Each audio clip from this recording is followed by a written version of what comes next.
ఎంత ప్రయత్నించినా మాకు అప్పులు పుట్టడం లేదు. గత ప్రభుత్వం విపరీతంగా అప్పులు చేసి మాకు ఒక గుదిబండగా మార్చింది. ప్రభుత్వాన్ని పాలన చేయడానికే కష్టమవుతా ఉంది. జీతాలు ఇవ్వడానికి ఖజానాలో ఒక్క రూపాయి కూడా లేదు అంటూ రేవంత్ రెడ్డి, మన తెలంగాణ ముఖ్యమంత్రి రేవంత్ రెడ్డి గారు ఒక మాట మాట్లాడారు. సభాముఖంగా ప్రజలకు అందరికీ అర్థమయ్యే పద్ధతిలో ఖజానాలో ఒక్క రూపాయి లేదు, బయటికి పోతే చిప్ప పట్టుకొని అడుక్కున్నా కూడా ఒక్క రూపాయి కూడా ఇవ్వడం లేదు అంటూ ఆయన ప్రజలను ఉద్దేశించి మాట్లాడారు. అవును, అది 100% వాస్తవం.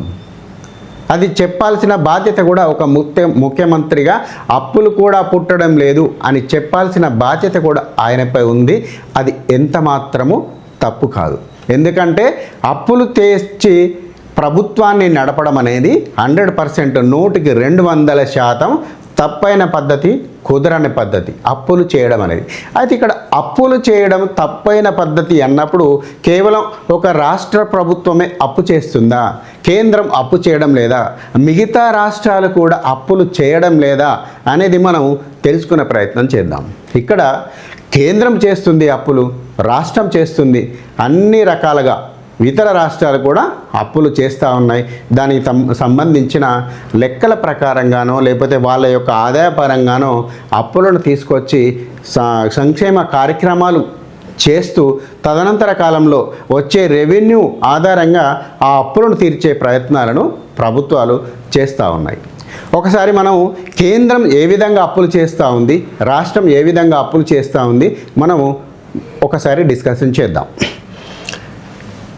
మన కేంద్ర రాష్ట్ర అప్పులు తీరును కనుక మనం పరిశీలించినట్లయితే ఫస్ట్ కేంద్రాన్ని తీసుకుందాం.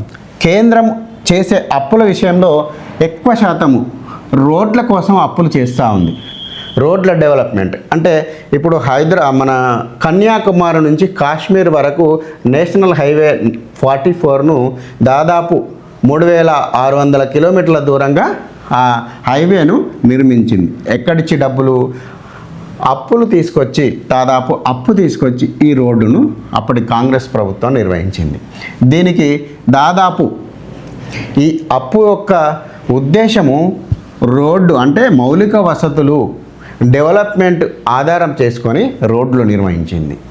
అదేవిధంగా ఇప్పుడున్న బీజేపీ ప్రభుత్వం కూడా, నరేంద్ర మోదీ ఆధ్వర్యంలో నిర్వహిస్తున్న కేంద్రం బీజేపీ ప్రభుత్వం కూడా అప్పులు తీసుకొచ్చి దాదాపు కాంగ్రెస్ ప్రభుత్వంలో అంటే యూపీఏ హయాంలో కేవలం దేశవ్యాప్తంగా 5000 కిలోమీటర్ల రోడ్లు వేస్తే ఈ 10 ఏళ్ల కాలంలో అంటే దాదాపు 65 సంవత్సరాలలో 5000 కిలోమీటర్ల రోడ్లు వేస్తే కేంద్రము కేవలం గడిచిన 11 సంవత్సరాలలో దాదాపు ఎంత అంటే 45,000 కిలోమీటర్ల రోడ్లను వేయడం జరిగింది. దీనికి మొత్తం డబ్బులు కూడా దాదాపు అప్పులు తీసుకొచ్చి ఈ రోడ్లు మాత్రమే వేశారు.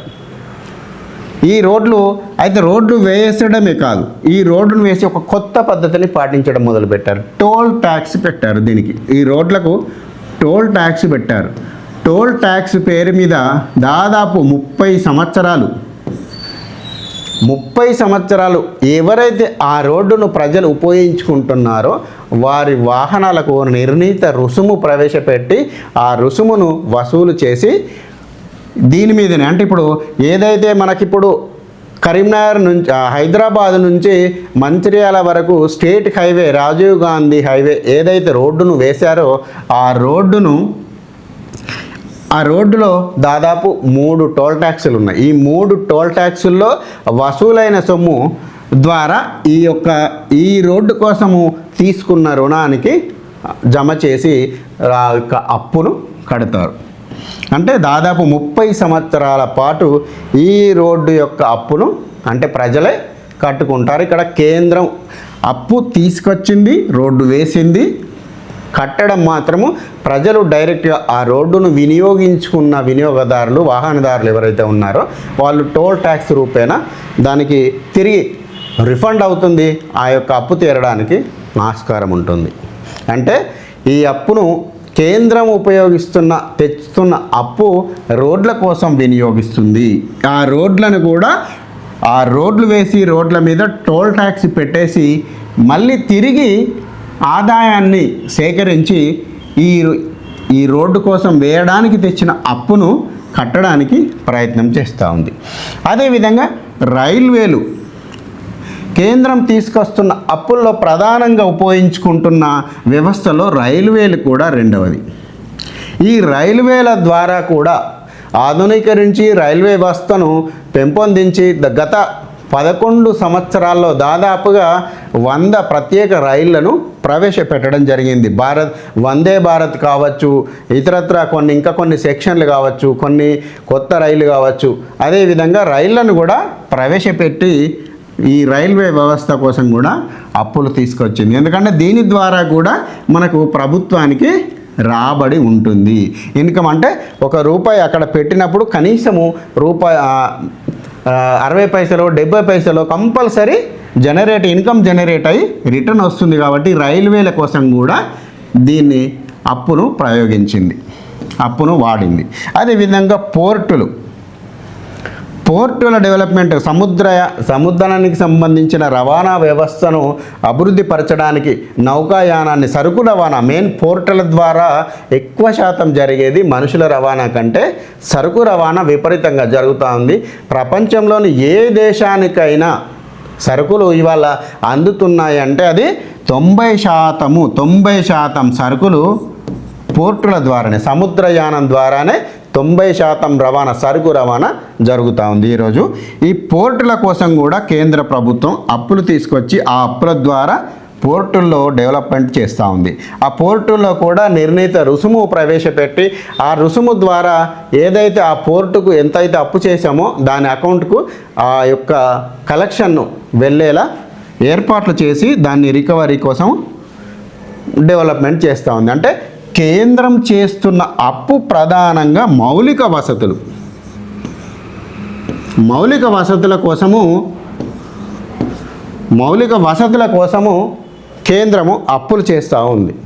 ఇక రాష్ట్రం ఏ రకంగా అప్పులు చేస్తూ ఉందో ఆ అప్పులు తీసుకొచ్చిన వ్యవస్థ ఆ డబ్బును ఏ రకం కోసం ఉపయోగిస్తుందో మనం ఇక్కడ చూస్తున్నాం. ఎక్కువగా రాష్ట్ర ప్రభుత్వాలు చేస్తున్న అప్పులు సంక్షేమ పథకాల కోసం ఉపయోగిస్తుంది.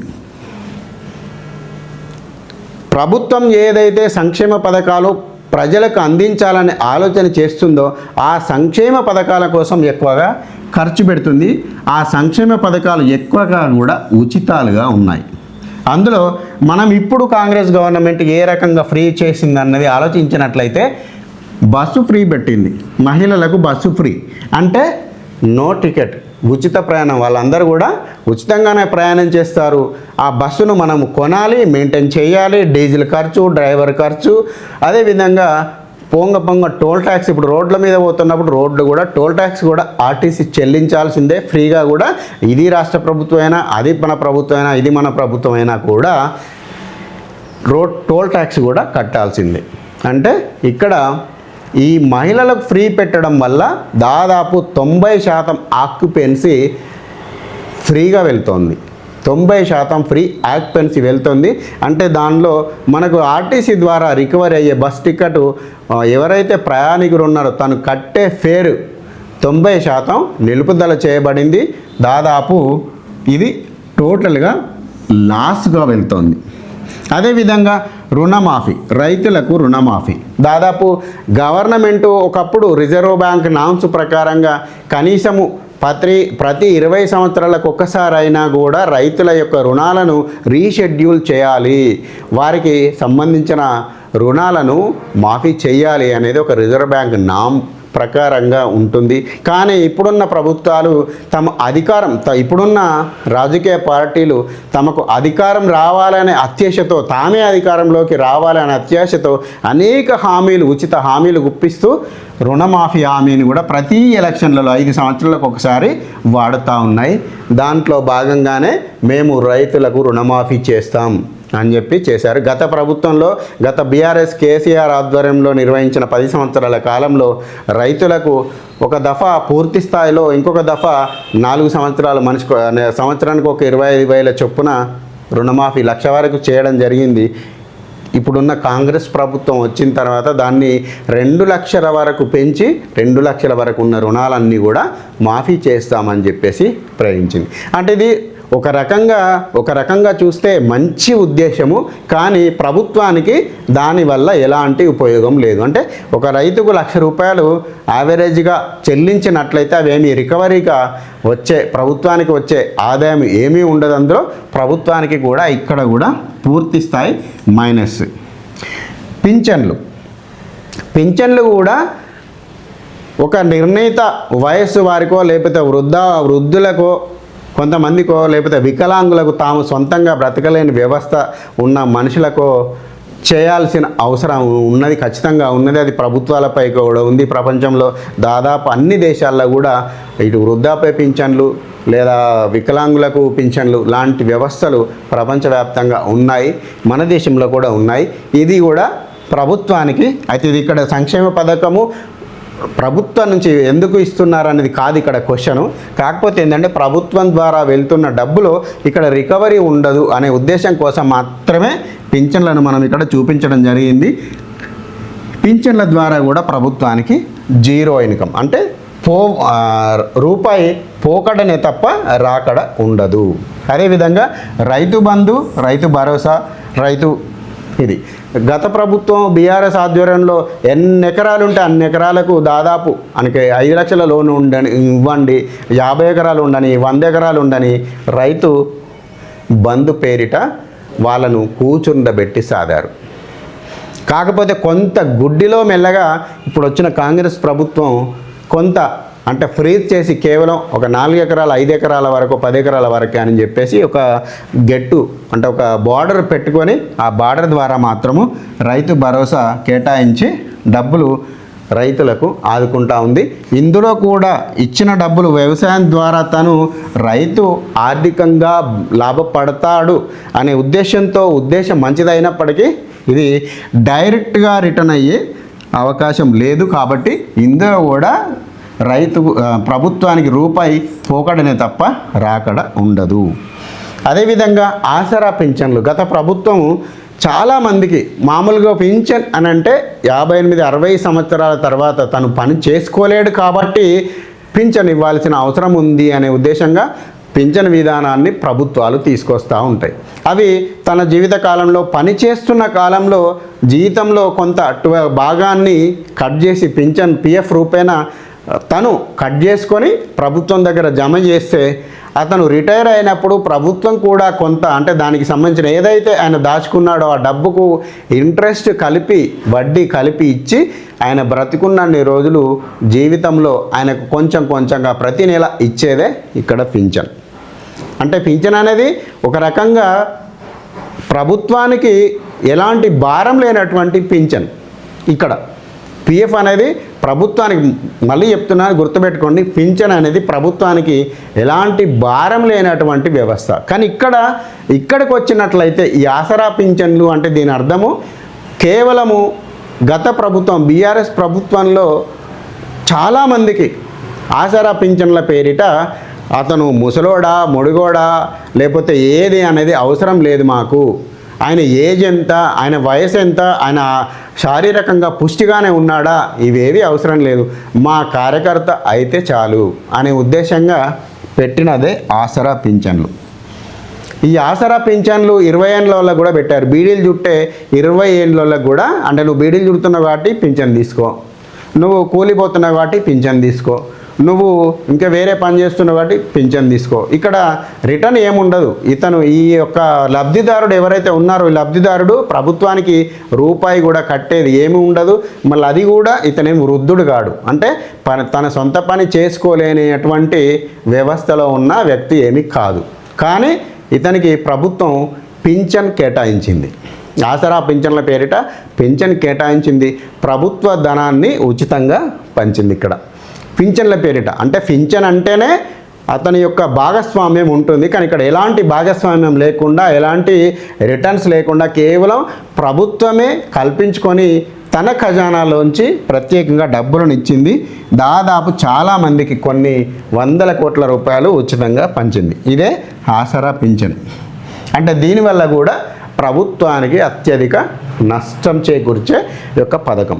అంటే ఇక్కడ ప్రభుత్వానికి నష్టం చేకూర్చే అంశం, ప్రజలకు లబ్ధిదారులకు డబ్బుల రూపేణా ఉచితంగా కొంత వెసులుబాటు జరిగింది కావచ్చు, కానీ ప్రభుత్వానికి మాత్రము అది గుదిబండలాగా మారేగల అంశం. అంటే ఇప్పుడు చూడండి, ఏదైతే కేంద్రం తీసుకొస్తున్న అప్పులు మౌలిక వసతుల కోసం ఉపయోగించి ఈ మౌలిక వసతులు ఏర్పాటు చేయడం ద్వారా ఇన్కమ్ను జనరేట్ చేస్తూ ఉంది. అదే రాష్ట్రాలు చేస్తున్న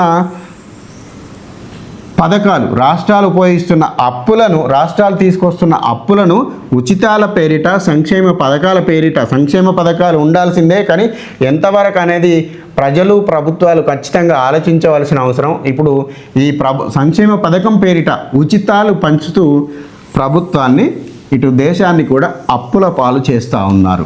తాము మాత్రమే అధికారంలోకి రావాలనే కాన్సెప్టు ఇందులో ఎక్కువగా కనబడుతూ ఉంది. ఇది మన అందరం కూడా ఆలోచించాల్సిన అంశం. అసలు అప్పు ప్రభుత్వాలు తేవాలనుకున్నప్పుడు ఏ విధంగా తేవాలి, దేనికి తేవాలి అనేది కూడా మన దేశంలో కొన్ని చట్టాలు తీసుకురావాల్సిన అవసరం ఉంది. దానికి ప్రజలు కూడా ఆలోచించి అసలు ప్రభుత్వాలు ఏ రకమైన హామీలు ఇస్తున్నాయి, మమ్మల్ని ఉచితాలుగా అంటే సోమరిపోతులుగా తయారు చేయాలని చూస్తున్నాయా, లేదా తమలను ఇంకే రకంగా వాడుకుంటున్నాయా, ఒక గొర్రెల్లాగా ఒక బర్రెలాగా కనుక ట్రీట్ చేస్తున్నారా ఈ ప్రభుత్వాలు, ఈ రాజకీయ నాయకులు అనేది కూడా ప్రజలు ఆలోచించాల్సిన అవసరం ఇందులో ఉంది. జై హింద్, భారత్ మాతాకి జై.